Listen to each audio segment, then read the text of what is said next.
Perú Cultural, Canal Peruano de Cultura presenta a Ricardo Palma y sus tradiciones peruanas. Tradición titulada Muerte en vida. Crónica de la época del 26º y 27º virreyes. Y Laura Venegas era bella como un sueño de amor en la primavera de la vida. Tenía por padre a Venegas de Venegas, garnacha de la Real Audiencia de Lima, viejo más seco que un arenal, hinchado de prosopopeya, y que nunca volvió atrás de lo que una vez pensara. Pertenecía a la secta de los infalibles que, de paso sea dicho, son los más propensos a engañarse. Con padre tal, Laura no podía ser dichosa. La pobre niña amaba locamente a un joven médico español llamado de Enrique Padilla, el cual, desesperado de no alcanzar el consentimiento del viejo, había puesto mar de por medio y marchado a Chile. La resistencia del Golilla, hombre de voluntad de hierro, nacía de su decisión por unir los 20 abriles de Laura con los 50 octubres de un compañero de oficio. En vano Laura, agotando el raudal de sus lágrimas, decía a su padre que ella no amaba al que la deparaba por esposo. Melindres de muchacha. La contestaba el flemático padre. El amor se cría. El amor se cría. Palabras que envenenaron muchas almas, dando vida más tarde al remordimiento. La casta virgen, fiada en ellas, se dejaba conducir al altar, y nunca sentía brotar en su espíritu el amor prometido. El amor se cría. Frase inmoral que servía de sinapismo para debilitar los latidos del corazón de la mujer, frase típica que pinta por completo el despotismo en la familia. En aquellos siglos había dos expedientes soberanos para hacer entrar en vereda a las hijas y a las esclavas. Era una esclava ligera de cascos o se espontaneaba sobre algún chichisbeo de su ama, pues la panadería de Jaime el Catalán, o de cualquier otro desalmado, no estaba lejos, y la infeliz criada pasaba allí semanas o meses sufriendo azotaina diaria, cuaresmal ayuno, trabajo crecido y todos los rigores del más bárbaro tratamiento. Y cuenta que esos siglos no fueron de librepensadores como el actual, sino siglos cristianos de evangélico ascetismo y suntuosas profesiones. Siglos, en fin, de fundaciones monásticas, de santos y de milagros. Para las hijas desobedientes al paternal precepto se abrían las puertas de un monasterio. Como se ve, el expediente era casi tan blando como el de la panadería. Laura, obstinada en no arrojar de su alma el recuerdo de Enrique, prefirió tomar el velo de noticia en el convento de Santa Clara. Y un año después pronunció los solemnes votos, ceremonia que solemnizaron con su presencia a los cabildantes y oidores, presididos por el virrey, recién llegado entonces a Lima.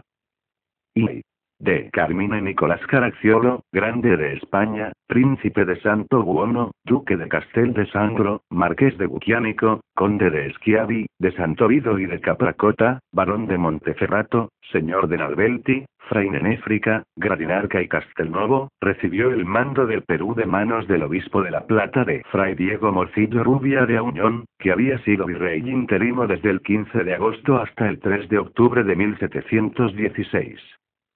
Para celebrar su recepción, Peralta, el poeta de la Lima fundada, publicó un panegírico del virrey napolitano, y Bermúdez de la Torre, otro titulado El Sol en el Zodíaco. Ambos libros son un hacinamiento de conceptos extravagantes y de lisonjas cortesanas en estilo gongorino y campanudo. De un virrey que, como el excelentísimo señor de Carmine Nicolás Caracciolo, necesitaba un carromato para cargar sus títulos y pergaminos, apenas hay huella en la historia del Perú. Solo se sabe de su gobierno que fue impotente para poner diques al contrabando, que los misioneros hicieron grandes conquistas en las montañas y que en esa época se fundó el Colegio de Ocopa. Los 3 años 3 meses del mando del príncipe de Santo Buono se hicieron memorables por una epidemia que devastó el país, excediendo de 60.000 el número de víctimas de la raza indígena. Fue bajo el gobierno de este virrey cuando se recibió una real cédula prohibiendo carimbar a los negros esclavos. Llamábase carimba cierta marca que con fierro hecho ascua ponían los amos en la piel de esos infelices. Solicitó entonces el virrey la abolición de la mita, pues muchos enmenderos habían llevado el abuso hasta el punto de levantar horca y amenazar con ella a los indios mitayos. Pero el monarca dio carpetazo a la bien intencionada solicitud del príncipe de Santo Buono. Ninguna obra pública, ningún progreso, ningún bien tangible ilustran la época de un virrey de tantos títulos. Una tragedia horrible, dice Lorente, impresionó por entonces a la piadosa ciudad de los reyes.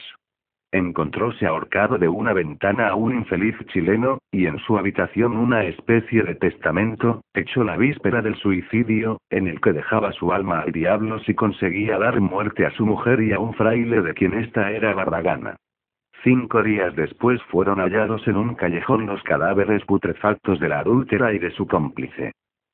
El 15 de agosto de 1719, pocos minutos antes de las 12 del día, se obscureció de tal manera el cielo que hubo necesidad de encender luces en las casas. Fue este el primer eclipse total de sol experimentado en Lima después de la conquista y dio motivo para procesión de penitencia y rogativas. El mismo de Fray Diego Morcillo, elevado ya a la dignidad de arzobispo de Lima, fue nombrado por Felipe V virrey en propiedad, y reemplazó al finchado príncipe de Santo Buono en 16 de enero de 1720. Del virrey y arzobispo decía la murmuración que a fuerza de oro compró el nombramiento de virrey. Tanto le había halagado el mando en los 50 días de su interinato. Lo más notable que ocurrió en los 4 años que gobernó el mitrado fue que principiaron los disturbios del Paraguay entre los jesuitas y Antequera, y que el pirata inglés Juan Clipperton apresó el galeón en que venía de Panamá el marqués de Villacocha con su familia. Y así como así, transcurrieron 2 años, y Sor Laura llevaba con resignación la clausura. Una tarde hallábase nuestra monja acompañando en la portería a una anciana religiosa, que ejercía las funciones de tornera, cuando se presentó el nuevo médico nombrado para asistir a las enfermas del monasterio. Por entonces, cada convento tenía un crecido número de moradoras entre religiosas, educandas y sirvientas. Y el de Santa Clara, tanto por espíritu de moda cuanto por la gran área que ocupa, era el más poblado de Lima. Fundado este monasterio por Santo Toribio, se inauguró el 4 de enero de 1606. Y a los 8 años de su fundación, dice un cronista, contaba con 150 monjas de velo negro y 35 de velo blanco, número que fue, a la vez que las rentas, aumentándose hasta el de 400 de ambas clases. Las 2 monjas, al anuncio del médico, se cubrieron el rostro con el velo. La portera le dio entrada, y la más anciana, haciendo oír el metálico sonido de una campanilla de plata, precedía en el claustro al representante de Hipócrates. Llegaron a la celda de la enferma, y allí Sor Laura, no pudiendo sofocar por más tiempo sus emociones, cayó sin sentido. Desde el primer momento había reconocido en el nuevo médico a su Enrique. Una fiebre nerviosa se apoderó de ella, poniendo en peligro su vida y haciendo precisa la frecuente presencia del médico. Una noche, después de las 12, 2 hombres escalaban cautelosamente una tapia del convento, conduciendo un pesado bulto, y poco después ayudaban a descender a una mujer. El bulto era un cadáver robado del hospital de Santa Ana. Media hora más tarde, las campanas del monasterio se echaban a vuelo anunciando incendio en el claustro. La celda de Sor Laura era presa de las llamas. Dominado el incendio, se encontró sobre el lecho un cadáver completamente carbonizado. Al día siguiente y después del ceremonial religioso se sepultaba en el panteón del monasterio a la que fue en el siglo Laura Venegas. Aleluya. Aleluya. Sacristán de mi vida, toda soy tuya. Y pocos meses después Enrique, acompañado de una bellísima joven, a la que llamaba su esposa, fijó su residencia en una ciudad de Chile. ¿Ahogaron sus remordimientos? ¿Fueron felices? Puntos son estos que no incumbe al cronista averiguar.